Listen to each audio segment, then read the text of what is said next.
రాజా చంద్రసేనుడి కథ. ఉజ్జయిని మహారాజు చంద్రసేనుడు. అతను చాలా ధర్మనిరత కలిగిన ప్రభువు. ప్రజల పట్ల ఎంతో ప్రేమగా ఉండేవాడు. అతడి రాజ్యం సుఖ సంపదలతో సమృద్ధిగా ఉండి శాంతియుత వాతావరణం వెల్లువిరిసేది. ఆయన దర్బారులో ఎంతో మంది విద్వాంసులు, జ్ఞానులు, కవులు, కళాకారులతో కలకలలాడుతూ ఉండేది.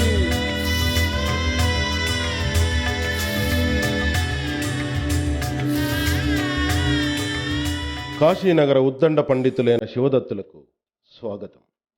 మీరు మా నగరానికి విచ్చేయడం మా అదృష్టంగా భావిస్తున్నాం. మా రాజ్యం ధన్యమైనది. కాశీలో మీ గొప్పదనాన్ని గూర్చి విన్నాము. అందుకే మిమ్మల్ని కలవాలని వచ్చాము. మీ అభిమానానికి కృతజ్ఞులం. మేము మీ సంస్థానంలో ఒకరిని మించి ఒకరు విద్వాంసులు ఉన్నారని విన్నాము. వారిని మాకు పరిచయం చేయరు. మీరిప్పుడే వచ్చారు కదా, కొద్ది రోజులు ఇక్కడే ఉండండి. మాకు ఉండాలనే ఉంది ప్రభు. కాశీనగరం నుండి పిలుపు వచ్చింది. అందువల్ల వెళ్ళక తప్పదు. అయితే మీ ఇష్టం. వెళ్లే ముందు మా ఈ చిన్ని బహుమానాన్ని స్వీకరించండి. మా సంతోషాన్ని కాదనకండి. ఇంత మరకత మాణిక్యాలతో కూడిన విలువైన హారమా? దీన్ని మీ కంఠానికి అలంకరిస్తే బాగుంటుంది. అయితే మీ చేతులతోనే నా మెడలో అలంకరించండి ప్రభు. గుప్తచారులు మాకందించిన సమాచారం ప్రకారం కాశీనగర ఉద్దండ పండితుడైన శివదత్తుణ్ణి దొంగలు చంపి హారాన్ని దొంగిలించారని, అది మేము అతనికి బహూకరించి ఉంటిమి. వెంటనే ఆ దొంగను పట్టి అతను తలను ఖండించి వేయండి. వాడు మా మిత్రుడు, విద్వాంసుడైన పండితుణ్ణి హత్య చేశాడు. మా జీవితంలో అతని స్థానాన్ని ఇంకెవ్వరూ పూరించలేరు. మంచి మిత్రుడైన శివదత్తుణ్ణి కోల్పోయామే. ఇదంతా మా వల్లే జరిగింది. మేము ఆ అమూల్యహారాన్ని అతనికి బహూకరించకపోతే అతని ప్రాణాలైనా దక్కేవి. ఆ దొంగ చేతిలో ప్రాణాలు కోల్పోయేవాడు కాదు కదా. నేనే ఆ దోషి. అవును, దీనికంతటికీ నేనే దోషి. మహారాజా, మీ అనారోగ్యానికి కారణం తెలిసింది. నన్ను అడిగితే శివదత్తుని విషయంలో మిమ్మల్ని మీరే దోషులుగా భావించడం మానుకోండి. లేదా నా శక్తులన్నిటినీ ధారపోసి శివదత్తుణ్ణి తిరిగి బ్రతికిస్తాను. మీరు ఆందోళన నుండి విముక్తులవుతారు. ఏమంటారు ప్రభు? అయితే మీరు ఆ దొంగను కూడా బ్రతికించగలరా? లేదు మహారాజా, నేను ఆ పని చేయలేను. ఎందుకు చేయలేరు? మహారాజా, నా సర్వశక్తులను ఉపయోగించడం ద్వారా ఒకే ఒక వ్యక్తిని మాత్రమే బ్రతికించగలను ప్రభు. అలాగైతే ఆ మహాపండితుడు శివదత్తుణ్ణి తిరిగి బ్రతికించవద్దు.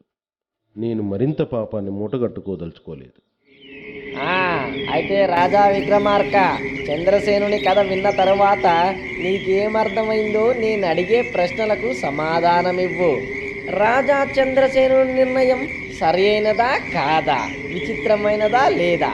శివదత్తుణ్ణి తిరిగి బ్రతికించేందుకు చంద్రసేనుడు ఎందుకు నిరాకరించాడు?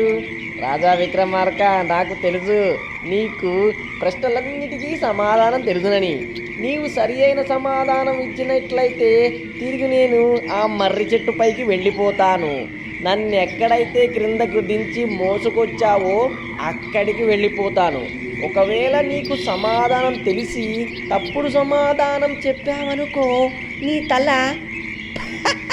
1000 మృక్కలైపోతుంది. బేతాళ, రాజు చంద్రసేనుడు మూర్ఖుడు కాదు. అతను న్యాయ పరిపాలనా దక్షుడు. శివదత్తుణ్ణి తిరిగి బ్రతికించి దొంగను బ్రతికించలేకపోతే దొంగకు విధించిన శిక్ష అపరాధమవుతుంది. రాజు తనకు తాను దోషిగా భావిస్తాడు. ఎందుకంటే శివదత్తుడు బ్రతికిన తరువాత శ్రీదత్తుణ్ణి చంపినందుకు దొంగకు విధించిన మరణదండన రద్దు కావాలి. ఆ దొంగ బ్రతకాలి. అలా చేయలేకపోతే అది రాజు నేరమవుతుంది. అంతేకాక మహారాజు ఒకవేళ ఆ తపస్వి చేత శ్రీదత్తుణ్ణి బ్రతికించినట్లయితే తపస్వి తన సర్వశక్తుల్ని కోల్పోవలసి వస్తుంది.